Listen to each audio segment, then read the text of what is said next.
Peter Fassbender, thank you for coming and joining us again. I am delighted. This chair almost feels like it is molded to me. We feel like we should be saying we have to stop meeting like this, but we are meeting like this, and you have been meeting all weekend intensely. That is the word with regard to negotiations, not the stalemate that some are predicting it is. Well, and, you know, I'm not in the actual negotiations. I'm on the end of the phone as things begin to evolve. But it was I would characterize it as a productive weekend. The mediator, our facilitator, was traveling between the two bargaining groups, and we put a comprehensive proposal on the table. BCTF had to review that. They met until midnight last night. Some people say, why didn't they meet all night? Well, there is a point where you don't make good decisions if you can't even stay awake. So suffice to say, they needed their rest as well. I'm optimistic that we made some good progress. However, you know, I'm still disappointed, as I was the last time I was here, that we're in this situation and find ourselves facing a full-scale strike, which means that schools will be disrupted, and kids and parents and teachers are going to have to deal with that. How contentious has this become now? We've heard on both sides the idea of good faith bargaining, and there's a good lesson for students of you have conflict, there's the idea of compromise to take away from this.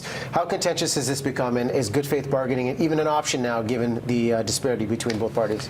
Well, I can tell you, and you know, I know that the public is tired of hearing one side say one thing and the other side saying something else. We've been bargaining in good faith from the get-go. We were ready in June of last year. I think I've said that to you before. We've made compromises. We moved away from the desire for a 10-year deal on this round of bargaining. We'd still like that in the future. We put a signing bonus on the table, which was different than all of the other public sector unions had done, because we recognized the teachers were out of cycle. And you know, the problem is bargaining is not lacking in complications. There's lots of issues. And you know, everybody focuses on the salary side of it, but there are benefits and other components to any agreement that make it complicated. And I'm not trying to do a spin here that says it's so complicated, but it is. It has many dimensions to it. And both parties have to come to the table wanting to get a deal. And most of that information is embargoed, so you can't share what's going on behind closed doors. As Education Minister, though, you can share with us how much money is being saved every day that teachers are out and parents are left to have to juggle their kids, and sometimes in a very difficult financial situation. Millions of dollars are being saved on a daily basis. Where's that money going? Well, it's $12 million a day, and you know, people have said to me, look at how much money the government's saving, and it's not about saving money. That's the last thing. No, but it is being saved as yes, we speak right now, so where's that money going to go? Well, and you know, we're going to be looking at what the implications are depending on how long it is, and within our fiscal environment, there are other costs. I mean, we have administrators doing extra duty and all of those things, so I'm not going to comment about what we're going to do with that.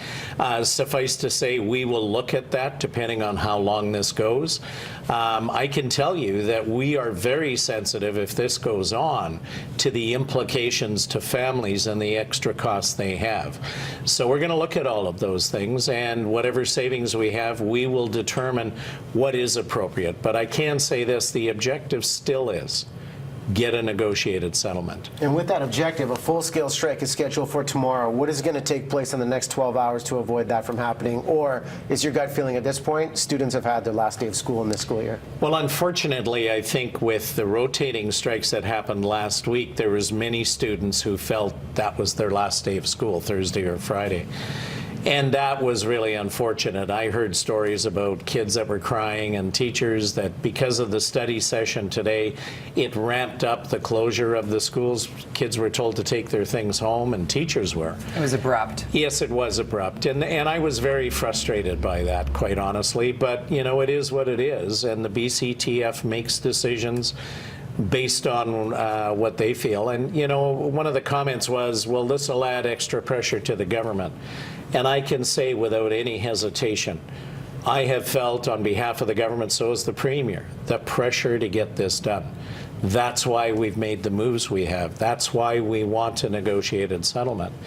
And it's very difficult because I know parents, they get caught in the middle of it, and so do the kids. I've got grandkids.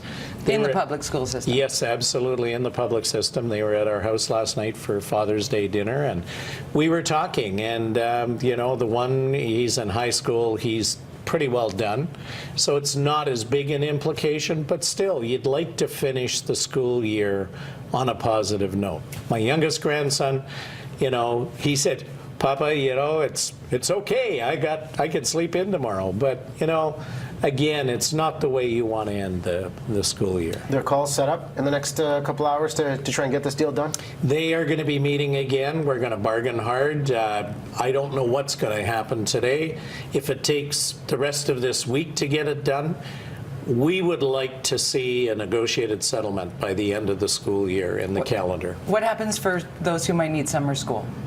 Well, and that is a big issue. We have said as government, if the full strike continues to the end of the school year, we will suspend our lockout notice so that summer school could go ahead.